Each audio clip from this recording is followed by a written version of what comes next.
பிரியமானவர்களே, யாத்ராகம் 2ஆம் அதிகாரம் 14ஆம் வசனத்தில் பார்த்தீங்கன்னா, அப்பொழுது மோசே காரியம் நிச்சயமாக வெளிப்பட்டது என்று பயந்தானாங்க. அதாவது மோசேங்க தண்ணியிலேருந்து எடுத்து ஒரு பார்வோன் குமாரத்தி அவங்கள வளர்த்துறாங்க.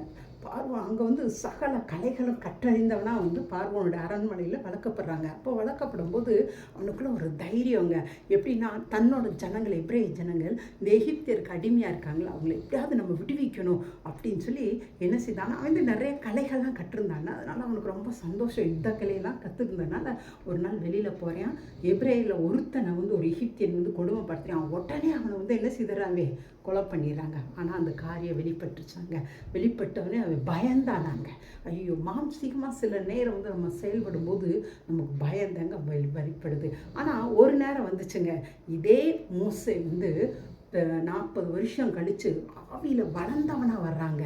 எப்படி ஆவியில் வளர்ந்தவனாக வர்றையான்? 40 வருஷம் கழித்து ஆண்டவர் அந்த வனாந்தரத்தில் அவனை பக்குவப்படுத்துகிறாருங்க. அந்த நேரத்தில் வரும்போது அந்த மோசையை கவனிச்சு பார்த்தீங்கன்னா எப்படி தெரியுமா இருந்தார்?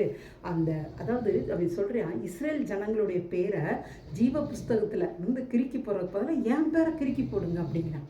அவங்க பேரெல்லாம் இருக்கட்டும், அவங்களாம் பரலோகத்துக்கு வரணும். அப்படி தனக்கு அந்த ஜனங்களுக்கீட தன் ஜீவனை கொடுக்குறவனா மாறிட்டாங்க.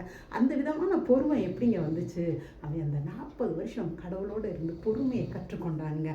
அப்பேற்பட்டவங்க தாங்க தலைமைத்துவத்துக்கு சரியாக இருக்க முடியும். மோசே தெரிந்து கொள்ளப்பட்டவங்கிறது உண்மைதான். ஆனால் அவன் மாம்சீகத்தில் அவன் எடுத்த ஸ்டெப் அவனுக்கு அது தோல்வியை கொண்டு வந்துச்சு.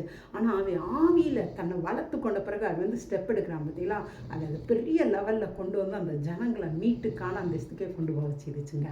எனவே இன்னைக்கும் மாம்சீகத்தில் எந்த ஒரு முடிவு எடுக்காதீங்க, ஆவியில் எடுங்க. தேங்க்யூங்க. God bless you.